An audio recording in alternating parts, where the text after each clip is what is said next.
Google searches for what is Brexit peaked on June 24, 2016, the day after the Brexit vote. You'd have thought that people would have paid more attention to the question before.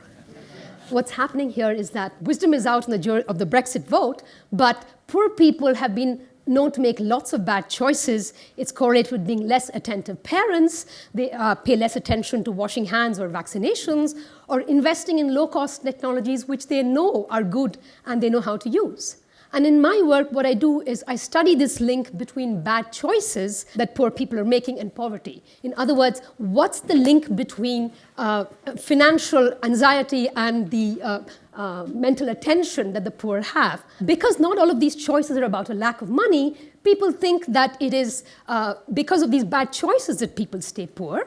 But I ask, what if it's the other way around? What if there is something about being poor that pushes people towards these bad choices because of having to constantly juggle expenses against low and very uncertain incomes?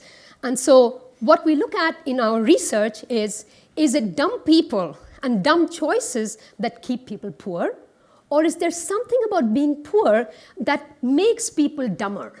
And we address this question in a variety of different settings and, using in different contexts and different angles. So I'm going to share some of these with you. So in one study in New Jersey, we faced shoppers with a car trouble, and we asked them how they would deal with it. For one randomly chosen set, the problem was easy because the expense was low. But for the other set, the expense was 10 times larger, and so it was a hard problem. And while they were thinking about it, we measured their cognitive, as in mental function, using a bunch of IQ tests. And what we found is that in the easy scenario, both the poor and the rich participants do equally well. But when it comes to the hard scenario, only the performance of the poor participants drops by as much as 13 IQ points. And in another study we did in South India, we compared the mental function of the same sugarcane farmer with himself at 2 points within a narrow time window.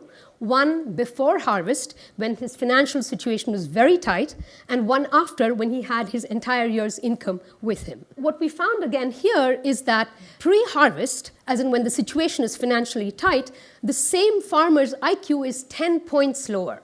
Now, what this IQ drop means, it's like aging our brain overnight, your brain and mine, from that of a 45-year-old to that of a 60-year-old, right? So it's a significant impact. It's not just low levels of income that the poor deal with, but equally importantly, their incomes are very erratic and uncertain.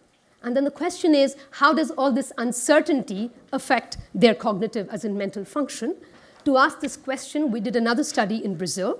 And this is in a very drought-prone area in the northeast Ceará region. And what we did was we surveyed farmers over the phone, and we primed a random subset of them to worry about drought by asking how they would cope with it if their area ended up with a drought that season. For the other remaining farmers, we just asked them about the next soap opera, which I'm told that a lot of Brazilians are quite crazy about. What we find is that the farmers who are primed with drought worries, their mental function, as measured by IQ, drops significantly. It's as if they go from the IQ of somebody who has a high school level education to just that of a mere child who's in elementary school. But there is one interesting twist that we found in this study, which is with word recognition tasks. What we find is that the people primed with drought worries, they do just as badly as in the IQ tests with word recognition, except with one type of word, and that's related to water. Rain, drops, all these kinds of words, and that's what they have uppermost in their mind. Our thesis is that poverty captures a person's mental attention to being penny-wise. But that means there's less bandwidth left for things which may be equally important but not as urgent, whether it's health, whether it's parenting, or planning for the future. And I find that when I'm crunched for time, I make the same mistakes in health and parenting, but I can pay for a nanny. So bottom line, poverty is a double whammy. It's not just lower material resources, it's also lower mental resources.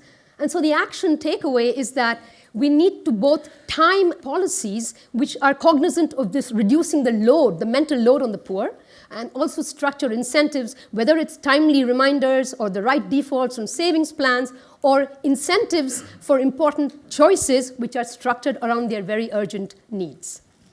Thank you so much.